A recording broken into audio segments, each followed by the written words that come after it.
അടുക്കളയിൽ ഇങ്ങനെ നടക്കുമ്പോൾ യാനബിയല്ലിട്ട് ഇങ്ങനെ നടക്കുക. ആണുങ്ങൾക്കും പറ്റും, പള്ളിയൊക്കെ പോകുമ്പോൾ യാനബിയല്ലി ഇങ്ങനെ പോവാം.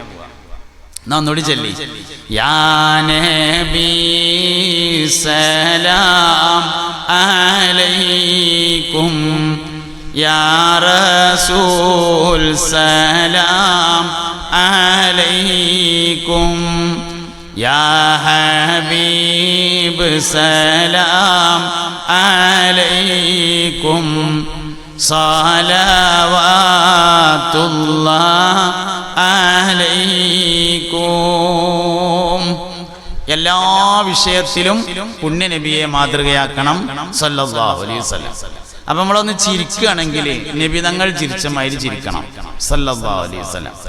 എന്താണ് പുണ്യനബിയുടെ ചിരിക്കുണ്ടായിരുന്ന പ്രത്യേകത? ചിരിക്കുമ്പോൾ ശബ്ദം പുറത്തേക്ക് വരാറുണ്ടായിരുന്നില്ല. ചിരിക്കുമ്പോൾ അണപ്പല്ല് കാണാറുണ്ടായിരുന്നില്ല. മുൻപല്ല് മാത്രം കാണുന്ന തരത്തിൽ വിടർന്ന ചിരിയായിരുന്നു നബി തങ്ങൾക്കുണ്ടായിരുന്നത് സല്ലല്ലാഹു അലൈഹി വസല്ലം. അത് സ്ഥിരമായി മുഖത്തുണ്ടാവുകയും ചെയ്യും. തലാഖത്തുൽ വജീ മിനൽ ഈമാൻ, മുഖത്ത് പ്രസന്നതയുണ്ടാവുക എന്നത് ഒരു മനുഷ്യന്റെ ഈമാന്റെ അടയാളമാകുന്നു എന്ന് മുഹമ്മദ് നബി സല്ലല്ലാഹു അലൈഹി വസല്ലമ പഠിപ്പിച്ചിട്ടുണ്ട്.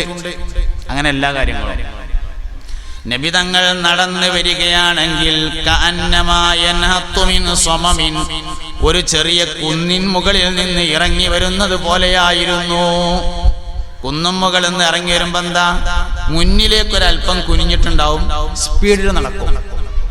അങ്ങനെയാണ് നബി തങ്ങളുടെ നടത്തം. ഈ ഫാനാണ് ആ ശബ്ദം ഉണ്ടാക്കുന്നത്, ഓഫാക്കിയാൽ അല്ലെ തിരിച്ചാൽ. ചെറിയ കുന്നിൻ മുകളിൽ നിന്ന് ഇറങ്ങി വരുന്നത് പോലെയായിരുന്നു നബി സല്ലല്ലാഹു അലൈഹി വസല്ലമ നടന്നിരുന്നത്. മുന്നിലേക്കൊരൽപ്പം കുനിഞ്ഞ് സ്പീഡിലുള്ള നടത്തായിരുന്നു. എന്നാ കാണുന്ന ആൾക്ക് സ്പീഡ് പോകാന്ന് തോന്നൂല, എളുപ്പത്തും. അങ്ങനത്തെ നടത്താം. പഠിക്കണം, അതൊക്കെ പഠിക്കണം. എല്ലാം നബി തങ്ങൾ ചെയ്ത എല്ലാ കാര്യങ്ങളും അതേമാതിരി പഠിച്ചിട്ട് അതേമാതിരി ചെയ്യണം. സഹാബത്ത് എത്രത്തോളം ചെയ്തിരുന്നു വെച്ചാൽ, നബി തങ്ങളുടെ ബാക്കിൽ ഇങ്ങനെ നടക്കുമ്പോൾ സല്ലല്ലാഹു അലൈഹി വസല്ലം നബി തങ്ങൾ കാല് വെച്ചോടുത്ത് ഇങ്ങനെ കാല് വെച്ചിട്ട് അങ്ങനെ നടന്നിരുന്നു. നബി തങ്ങളുടെ ബാക്കിൽ കുതിരയെ ഓടിക്കുമ്പോൾ നബി തങ്ങളുടെ കുതിരന്റെ കാല് വെച്ചോടുത്ത് തന്നെ കുതിരക്കോട് കാല് വെപ്പിച്ചിട്ട് ഇങ്ങനെ പോലെ പതിവുണ്ടായിരുന്നു.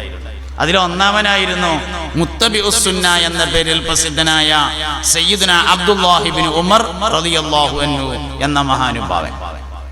ഒരു ദിവസം നബി സല്ലല്ലാഹു അലൈഹി വസല്ലമ ഉമർ റളിയല്ലാഹു അൻഹുവിനെ കാണാൻ വേണ്ടിയിട്ട് മൂപ്പരെ വീട്ടിലേക്ക് പോയി. ഉമർ റളിയല്ലാഹു അൻഹുവിന്റെ വീട്ടിലേക്ക് പോയി. ഒരു ഉച്ച സമയത്തായിരുന്നു അത്. നല്ല വെയിലുണ്ടായിരുന്നു. വീടിന്റെ അടുത്ത് ചെന്നപ്പോ വീടിന്റെ മുൻഭാഗത്തെ വാതിൽ അടഞ്ഞു കിടക്കുകയാണ്. അപ്പൊ വീടിന്റെ മുറ്റത്തൊരു മരം ഉണ്ടായിരുന്നു. ആ മരത്തിന്റെ ചോട്ടിലിരുന്നു. ഉമർ ഇബ്നുൽ ഖത്താബ് റളിയല്ലാഹു അൻഹു വീട്ടിൽ നിന്ന് പുറത്തേക്ക് വന്നപ്പോ മകനായ അബ്ദുല്ലാഹി ഇബ്നു ഉമർ റളിയല്ലാഹു അൻഹും കൂടെ ഉണ്ടായിരുന്നു.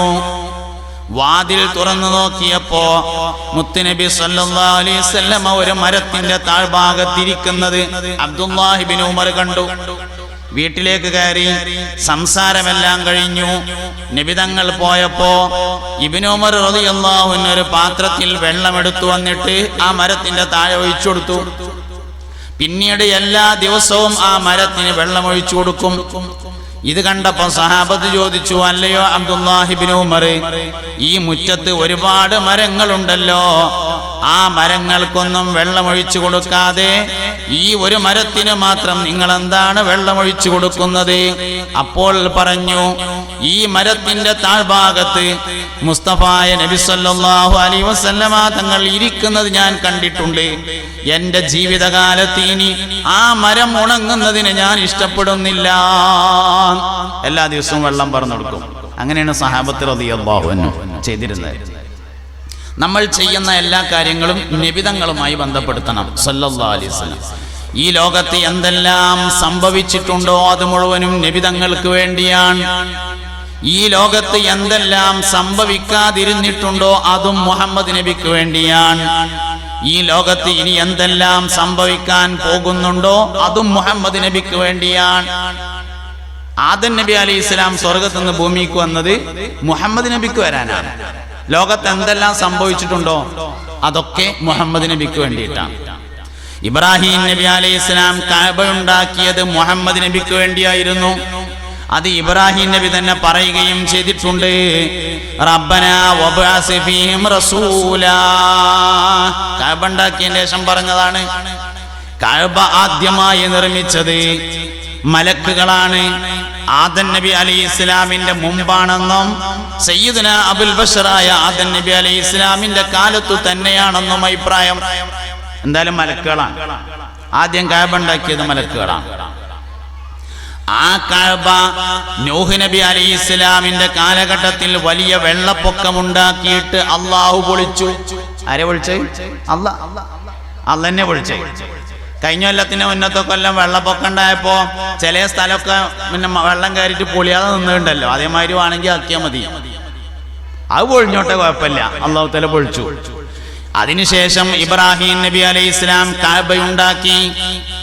ആ കഅബ പൊളിക്കാൻ വേണ്ടി അബ്രഹത്ത് രാജാവും കൂട്ടരും ആനപ്പടയുമായി വന്നപ്പോ അബാബീൽ പക്ഷികളെ വിട്ടുകൊണ്ട് അള്ളാഹു പൊളിക്കാൻ വന്നവരെ പൊളിച്ചു.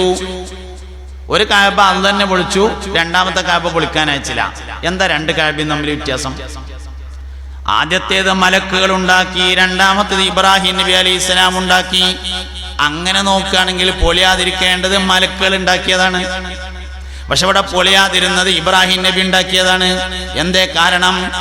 കഅബ ഉണ്ടാക്കിയതിന് ശേഷം സയ്യിദുന ഇബ്രാഹിം അലൈഹിസ്സലാം ഒരു വർത്താനം പറഞ്ഞിരുന്നു എന്നുള്ളതാണ് കാരണം. എൻ്റെ ഇവിടെ വേദനയാവാൻ എല്ലാ സാധ്യതയുണ്ട്. എല്ലാവരും ഇവിടെ ആയതുകൊണ്ട് ഞാൻ തോനെ ഇങ്ങോട്ട് നോക്കിയിട്ട് അപ്പൊ ഞാൻ നിങ്ങൾക്ക് കാണിച്ചു തരണ്ട്. നിങ്ങളെല്ലാവരും കൂടി ഇവിടെ വന്നിരുന്നിട്ട് ഇങ്ങോട്ട് ഇരുന്നോളി, ഇളകണ്ട, അവിടെ തന്നെ ഇരുന്നോളി. ഏതായാലും അള്ളാഹു നാഫിയ ഇൽമ തരട്ടെ. അതൊക്കെ ഈ പെട്ട, അതൊക്കെ ഈ വയലിൽ പെട്ട തന്നെയാണ് സംഗതി. അങ്ങനെ ഈ ഇതിൻ്റെ ഇടയിൽ പറഞ്ഞൊക്കെ ഈ വയലിൽ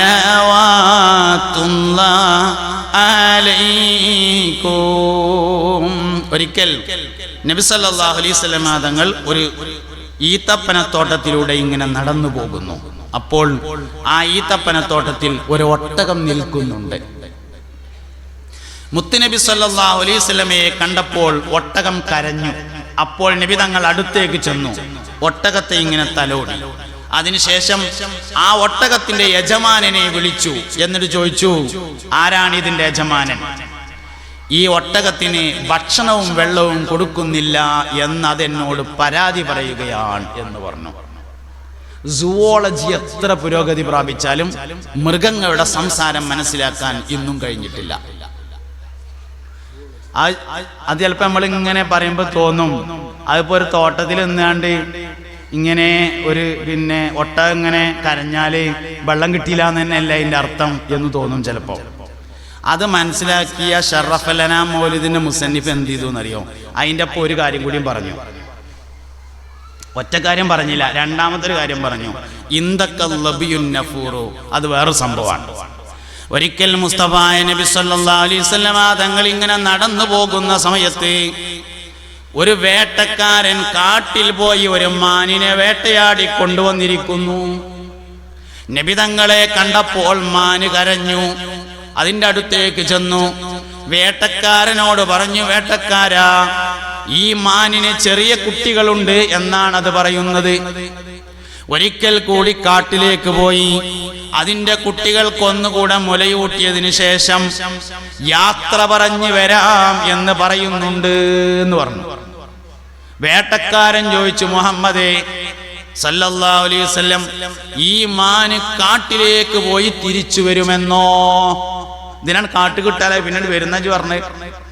അതിൽ പറഞ്ഞു വരുന്നത് ഉറപ്പിച്ച് പറയുന്നുണ്ട് പറഞ്ഞു. വരുന്നത് ഉറപ്പിച്ച് പറഞ്ഞു. അപ്പൊ പറഞ്ഞു, എങ്ങാനും മുഹമ്മദേ ഈ മാൻ തിരിച്ചു വരാതിരുന്നാൽ അതിന് പകരമായി നിന്നറുക്കും, സമ്മതാണോ ചോദിച്ചു. അതിലവിടെ നിന്നിട്ട് പറഞ്ഞു, സമ്മതാണ്, പോയിക്കോട്ടെ പറഞ്ഞു. ഇതിങ്ങനെ ധാരണ വെച്ച് പറയുകയാണെങ്കിലേ അറക്കാൻ നിന്നൊടുക്കാനൊന്നും കഴിയൂല. വെറുതെ പറയുന്നല്ല. മാൻ കാട്ടിലേക്ക് പോയി ചെന്നപ്പോ അതിലേറെ വലിയൊരു അത്ഭുതം ഉണ്ടായി എന്നാണ് താരീഖ് രേഖപ്പെടുത്തിയത്. എന്താ അത്ഭുതം? ചെന്നപ്പോ കുട്ടികൾ പറഞ്ഞു, ഈ മാനിന്റെ കുട്ടികൾ പറഞ്ഞു, ഉമ്മ നിങ്ങൾ പോയതിന്റെ ശേഷം വേറൊരു ഉമ്മ വന്നിട്ട് ഞങ്ങൾക്ക് മുല വന്നിട്ടുണ്ട്, നിങ്ങൾ വേം പൊയ്ക്കോളി, നിങ്ങൾ നേരം വൈകിയാൽ അള്ളാഹുവിന്റെ റസൂലിനെ അയാൾ ചീത്തറിയും, അതുകൊണ്ട് എളുപ്പം പൊയ്ക്കോളി എന്ന് പറഞ്ഞ് തിരിച്ചയച്ചു എന്നാണ്. വേട്ടക്കാരൻ കാത്തുനിന്നു. നബി തങ്ങൾ അടുത്ത് തന്നെ നിന്നു. കുറച്ചു കഴിഞ്ഞപ്പോ കാട്ടിലേക്ക് പോയ മാൻ തിരിച്ചു വരുന്നത് കണ്ടപ്പോ വേട്ടക്കാരൻ പ്രഖ്യാപിച്ചു, അഷ്ഹദു അല്ലാ ഇലാഹ ഇല്ലല്ലാഹ് വ അഷ്ഹദു അന്ന മുഹമ്മദ് റസൂലുള്ളാഹ്. മാനിനെ കാട്ടിലേക്ക് തിരിച്ചയക്കുകയും ചെയ്തു. ഈ ലോകത്ത് പഠിച്ചാൽ തീരാത്ത ഒരു വിഷയം മാത്രമേ ഉള്ളൂ, അത് മുഹമ്മദ് നബിയാണ് സല്ലല്ലാഹു അലൈഹി വസല്ലം. ബാക്കി എന്ത് കാര്യമാണെങ്കിലും പഠിച്ചാൽ അവസാനിക്കും. ഒരു കാര്യം മാത്രമേ പഠിച്ചാൽ അവസാനിക്കാതിരിക്കുകയുള്ളൂ, അത് മുഹമ്മദ് നബി സല്ലല്ലാഹു അലൈഹി വസല്ലം എന്ന ലോകത്തെ മഹാത്ഭുതമാണ്. അത് നമ്മൾ പഠിച്ചേ പറ്റും. നബി തങ്ങളുടെ കുട്ടിക്കാലം, പുണ്യനബിയുടെ യുവത്വം, നബി തങ്ങളുടെ വാർദ്ധക്യം, മുസ്തഫ നബി തങ്ങളുടെ യാത്രകള്, പുണ്യനബിയുടെ സഞ്ചാരങ്ങള്, എല്ലാ കാര്യങ്ങളും പഠിക്കണം. പഠനത്തിലെ ഏറ്റവും വലിയ പഠനം, വായനയിലെ ഏറ്റവും വലിയ വായന മുഹമ്മദ് നബിയെ കുറിച്ചുള്ള വായനയായിരിക്കണം. നമ്മളൊക്കെ പുസ്തകം വായിക്കുന്ന ആൾക്കാരാണ്, എല്ലാവരും വായിക്കലുണ്ട്. വായനയിലെ ഏറ്റവും വലിയ വായന മുഹമ്മദ് നബിനെ കുറിച്ചുള്ള വായനയായിരിക്കണം. ഇന്ത്യയിൽ ഏറ്റവും കൂടുതൽ പുസ്തകം ശേഖരിച്ചത് രണ്ടാൾക്കാരാണെന്നാണ് ചരിത്രം പറയുന്നത്. ഒന്ന് സർ സയ്യിദ് അല്ലാമ ഡോക്ടർ മുഹമ്മദ് ഇക്ബാലാണ്. അതിലേറ്റവും പ്രധാനപ്പെട്ട ഒരാള് അല്ലാമ ഇക്ബാല്. അദ്ദേഹത്തിന് ഒരു പ്രത്യേകത ഉണ്ടായിരുന്നു, വലിയ ലൈബ്രറിയാണ്. ആ ലൈബ്രറിയിൽ അദ്ദേഹം ശമ്പളത്തിന് ഒരാളെ വെച്ചിരുന്നു. ലൈബ്രറിയിൽ ഏറ്റവും കൂടുതൽ പുസ്തകങ്ങൾ മുഹമ്മദ് നബിയെ കുറിച്ചായിരിക്കണം. അപ്പൊ ഇടക്കിടക്ക് പുസ്തകങ്ങൾ എണ്ണി വെക്കുക. നബിതങ്ങളെ കുറിച്ചുള്ള പുസ്തകങ്ങൾ തോന്നില്ലെങ്കിൽ അങ്ങാടി പോയിട്ട് ബുക്ക് വാങ്ങിക്കൊടുന്ന് വെക്കണം. ലൈബ്രറിയിൽ ഏറ്റവും കൂടുതൽ പുസ്തകം മുഹമ്മദ് നബിയെ കുറിച്ചായിരിക്കണം എന്നുണ്ടായിരുന്നു. രണ്ടാമത്തെ ആള് മൗലാന മുഹമ്മദ് അലി ആയിരുന്നു. അങ്ങനെ ഒരിക്കൽ അല്ലാമ മുഹമ്മദ് ഇക്ബാൽ തൻ്റെ മോനെ വിളിച്ചിട്ട് പറഞ്ഞു, മോനെ, നമ്മുടെ ലൈബ്രറിയിലെ എല്ലാ പുസ്തകങ്ങളും ആർക്കെങ്കിലും ദാനം കൊടുത്തോ, ഞാൻ അവിടെ ഒന്നും വെക്കണ്ടാറുണ്ട്.